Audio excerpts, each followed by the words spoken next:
no hay mejor manera de poder llegar a una pequeña aproximación a lo que es el otro es poniéndose en el lugar. Entonces, de esa manera nosotros, si nosotros no analizamos, yo te analizo a vos desde acá, Sí, voy a errar todos los penales, sí. por llamarlo ahora que estamos futboleramente hablando.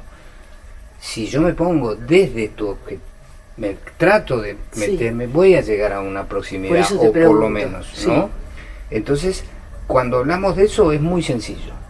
La gente siempre mitología con los indígenas, con los pueblos nómades, y no es así, es una realidad. Yo estoy en tierra, veo que no hay mucho alimento en tierra y me voy a tener que meter al agua con algo.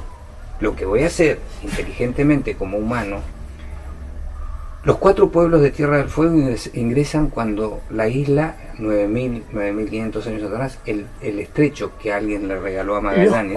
Los cuatro pueblos. Los 4 pueblos. O sea, desciende una rama humana. Sí. Ingresa una rama humana por ese estrecho. Algunos quedan caminando digamos, en el norte de la isla y otros llegan, 2 grupos, Yaganes y Cahuéscar, llegan a la zona costera. Entonces, en la zona costera la pregunta es muy sencilla. Vos quizás porque viniste ayer, creo que ayer llegaste, Sí. no has ido a la Pataya, no has recorrido mucho. Recorriste, bueno. Me Lo que yo le pregunto siempre a la gente, Sí. ¿ustedes recorrieron mi tierra? Sí. ¿Vieron muchos mamíferos y alimentos disponibles para el humano en tierra? No. ¿Qué van a hacer si están los lobos marinos pidiendo que los vayas a cazar? Claro. Tira un palo al agua, te das cuenta que flota y vas a hacer esa invención. Claro. Vas a hacer una canoa para trasladarte ahí. Cuando ves que funciona todo eso, te vas a hacer nómade de ese lugar. Por eso vas a vivir casi más en el agua que en la costa, Claro. Solo a dormir. Solamente por el alimento. Solamente por la alimentación, porque es lo que me da la posibilidad de subsistir. Y el agua en sí misma tenía un propio espíritu. Claro, el agua, todo el entorno tiene su espíritu. Sí. Es como verlo, la necesidad, hay 2 necesidades del hombre que vienen acompañándonos de las cavernas, para que nos demos una idea más amplia. Una es transmitir conocimiento. Si yo a vos no te digo cómo cazar un mamut, difícilmente soy anciano y vos sos joven, te vas a morir. Entonces vamos a enseñar, vamos a transmitir conocimiento. Pero después los pueblos van a ser juzgados a la manera de aquel que viene, el occidental. El occidental no va a permitir que tengan ninguna costumbre que tengo yo. Yo soy el señor que bajo del barco y estos indios salvajes no pueden tener ni creencia, ni transmisión de conocimiento o educación, mucho menos.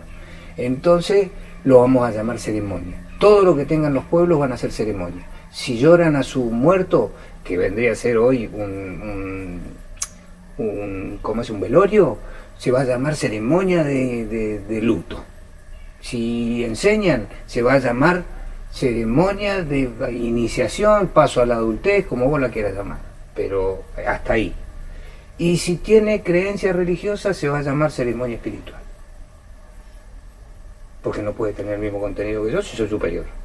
No, es que aparte va a analizar desde el único mundo que él conoce, con las mismas reglas que él conoce. Pero por supuesto. Es muy difícil entonces hacer otra cosa más ahí que es eso, donde claro. surge lo que vos te lo crees. Y vos seguís diciendo ceremonia. Yo le digo a mi gente, a la gente que me presencia en mis charlas, ellos no lo llamaban ceremonia del Chejau, ellos lo llamaban Chejau. Chejau, claro. Escuela de Adán, escuela de hoy.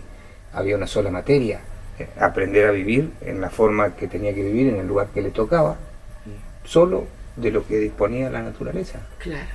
Entonces tengo que enseñarlo. Hoy enseñamos ingeniería, arqueología, lo que sea. Claro, son las herramientas que se necesitan hoy para sobrevivir en este y cuando hablamos de en eso, esto que armamos. Tal cual, entiéndase que cuanto más te perfeccionas como ingeniero, perdés un montón de cuestiones en el otro terreno.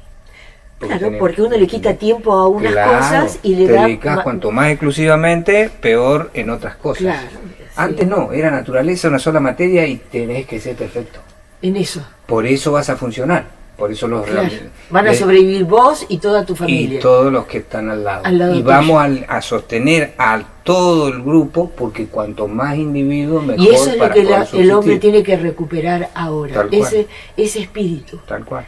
Eso tiene que ver con cuestiones que tenían su forma de ser, de ver la vida, no tenía sentido de propiedad ni sentido de pertenencia. No. Entonces, cuando hablamos de pueblos nómades que se trasladan de un lado a otro, no existen esos sentidos. Entonces, el otro que viene contaminado ya con ambición, con avaricia, con codicia, porque ya pasaban los feudales a buscar los impuestos en su tierra, y porque ya estaban encerrados en el capitalismo, buscaban ampliar sus territorios y lo que hubiera en los territorios.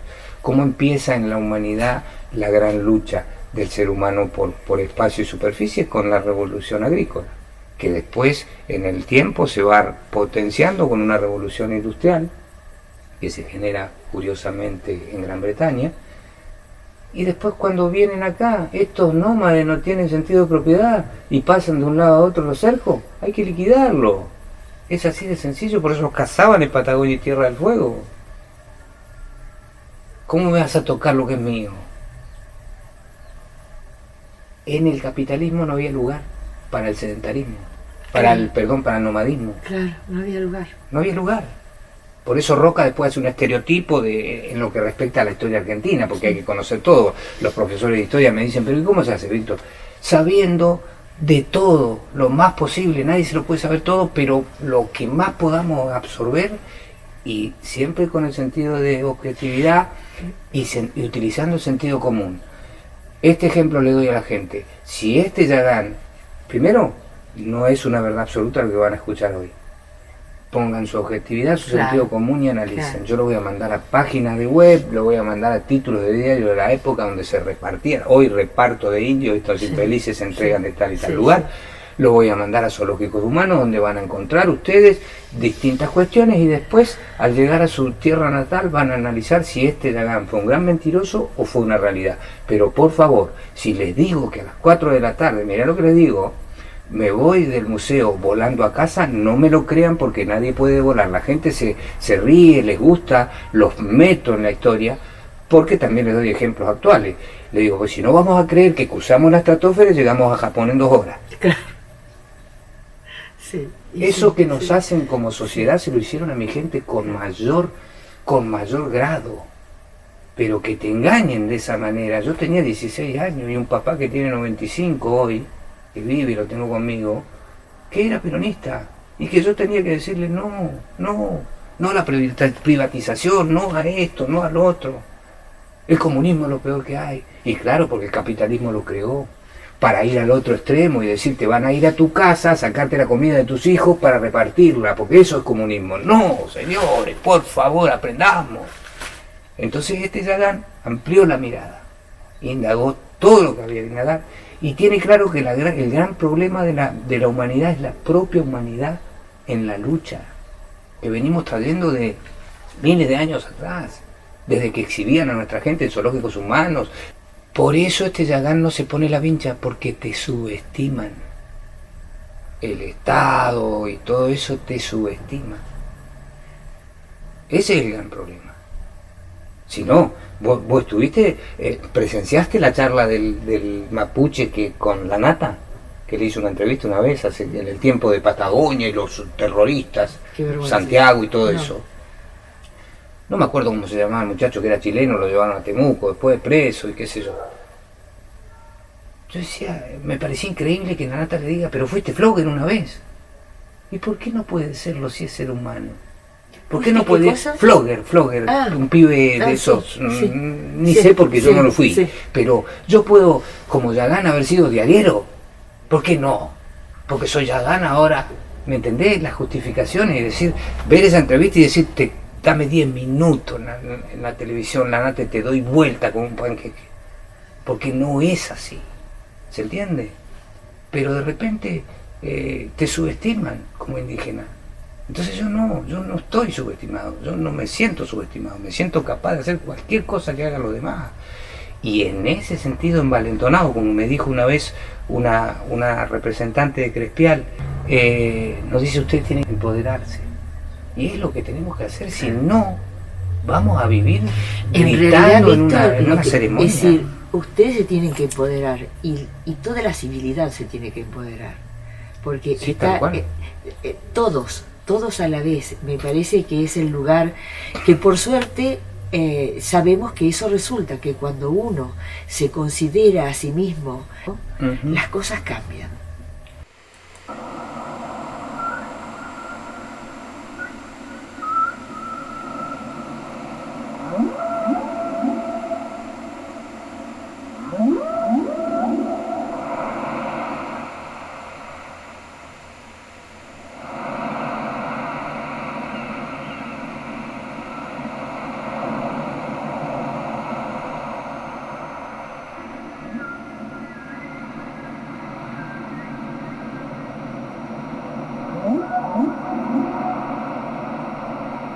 ¿Cómo es esta transmisión con tus hijos?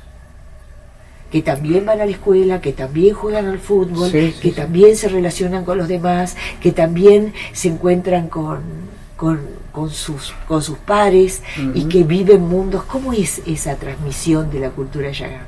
Hay un proverbio de los pueblos originarios de América que dice: se sorprenderán cuando los hijos de sus hijos comprendan lo que ellos no comprendieron.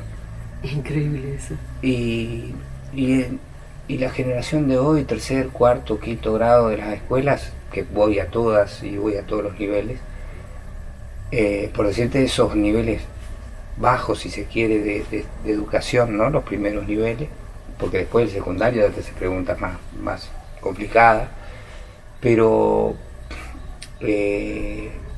mis hijos con 12 y 13, Guillermo cumplidos recién hace poquito y Catalina con 10, son chicos que tienen la misma generación de ellos, ¿no? Entonces ya no, yo lo que veo en sondear niños, en poder trabajar con niños, es que no les vas a meter fruta, ¿me entienden?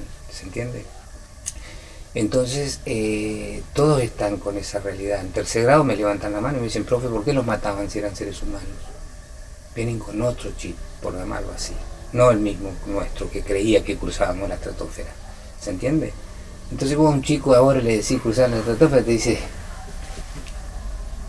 ¿entendés? Es diferente. Eso es lo que te inspira. A mí me inspira eso, porque digo, no lo haré para mí, pero lo dejaré para los hijos de mis hijos. El trabajo que haga hoy.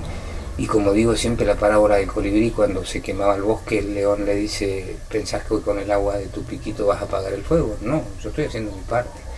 Y eso es lo que le muestro a mis hijos. Y un día, hace unos años allá, Guillermo tendría 9 y Catalina tendría 7, me hacen la pregunta del millón. Digo, yo siempre lo cuento por ahí a la gente, en las charlas.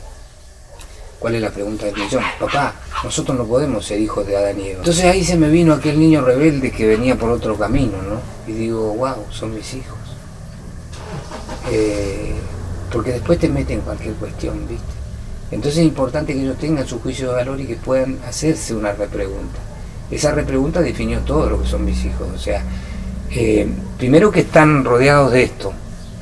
No les pongo esto en las manos. Me acompañan a veces no, a buscar junco, a buscar corteza, no les impongo, pero sé que tienen sangre mía en las venas y que por estas cosas ellos van a seguir el camino el día de mañana. Y además de marcar tanto, es imposible que tengan 40 años y no piensen todo lo que hizo su padre, porque me queda todavía por hacer. Así que con ese pequeño, digo que Guatahuinegua, el creador de nuestro pueblo, me dejó ver en ellos mi espejo cuando me hacen esa pregunta. Y ellos hoy no creen en las iglesias, pero simplemente porque alguien se sentó cuando veníamos en el auto, ellos venían atrás y me hicieron esa pregunta, y yo les dije: todo lo que está hecho en este mundo lo hizo el humano, hijo. Ningún librito bajó del cielo. Eso es lo mismo que doy ejemplo en las charlas del lugar que sea. Por eso es importante sacarse lo mitológico de los pueblos, porque los pueblos tenían costumbre humana. En una charla en Buenos Aires me hicieron una pregunta un día, Y de todo eso que se va, eso que la señora que era una artista que había hecho unas obras de pueblos originarios de Tierra del Fuego, de pinturas, Ana Perrota, dice al encarar, sí, queremos que Víctor esté porque no es nadie mejor que él en primera persona y qué sé yo, porque nosotros tenemos un pensamiento medio como el europeo, que hacemos todo mitología. Y, bueno, pasó. Empezamos a llevar la charla, había un poeta de la UBA, Carlos Aldazábal, y él me dice, yo te hago una pregunta, dice, ¿por qué los pueblos originarios hacían las máscaras y todo eso en punta? Que terminaban en punta, ¿no? Como esas máscaras que puedes ver vos ahí. Le digo, y yo siempre tratando de hablar en presente porque quiero que se comprenda que es unir el humano antiguo con el de hoy.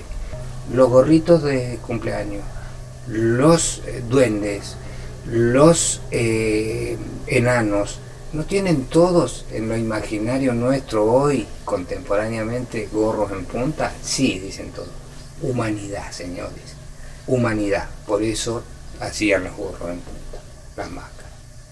Porque las máscaras, lo que nosotros hacemos hoy para divertirnos, gorritos de cumpleaños, lo que fuere, para alentar la selección, lo que fuere, no las hacemos con forma de dado, de pelota, siempre es así. Continuidad de ellos, humanos. Y lo que no conocemos, lo vamos a imaginar. Y como somos iguales, ellos imaginan sus espíritus y nosotros imaginamos que en el cumpleaños nos ponemos el gorrito con la goma que tanto te dolía cuando te pasaba. Sí. Entonces, señores, ahí está la conexión. Trato de mostrarle con ejemplos sencillos que las cosas son simples. Toda la conexión. Cuando voy con una raedera a la escuela le digo a los chicos, este es el cuchillo antiguo, hoy mamá lo tiene en la cajonera de su casa. Y les queda clarísimo. Y no ven la foto antigua como cosa rara. Claro. ¿Se entiende? Claro, fuera de lo común. Y cuando nos quedamos con esa foto antigua, le digo a la gente, no. Ustedes esperaban una característica diferente de mí, ¿no? Empiezo a mirar a todos, le digo, porque tengo que tener una vincha, algo de colores, como la famosa bandera. No va a usar esa campera. Como la famosa huipala, que no existió nunca, porque los indígenas no tenían guerras y no se diferenciaban de otros, porque así es la historia de las banderas. Las banderas empiezan porque yo soy rojo, voy a un pelotón y vos sos negro, vas a otro pelotón y nos damos masa. Después hasta los indígenas adoptan bandera. Tenés los de la Sierra Nevada de Santa Marta que han venido acá, hemos tenido muchas reuniones con ellos porque tenés conexión por ser indígenas, hasta en Estados Unidos. Y le digo a mis hermanos en una reunión, le digo, pero no pueden tener traje blanco si no había tela. ¿Se entiende? Entonces ahí empiezan las contradicciones con esto que te digo de que hacemos estereotipo, indio querer comer y todo eso. Entonces yo compro eso. Pero si yo vendo, o digámoslo más correctamente, si yo pregono un mensaje de unión con el humano antiguo y me pongo una vincha donde ingrese, ya estoy diferenciándome. O sea, haz lo que yo digo, pero no lo que yo hago.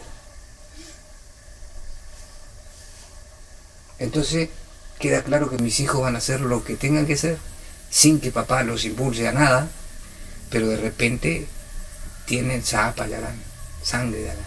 Y eso lo está visto cuando te dicen, papá, no podemos venir de Adán y Eva. ¿No podemos? Venir de Adán y Eva. Claro. Y como dicen los contemporáneos, cuando veo en una publicación un día lo que piensa Galeano, por ejemplo, que dice las religiones del planeta se olvidaron el mandamiento más importante, ser, formar parte y responder a la naturaleza, digo, es un sabio de la época porque yo lo pregono por ser y por tener naturaleza cerca. Pero el tipo vive en una capital, es un escritor afamado y sin embargo tiene ese pensamiento de decir, y después cuando le preguntan si es somos parte de la costra del planeta, así que somos nada más que eso.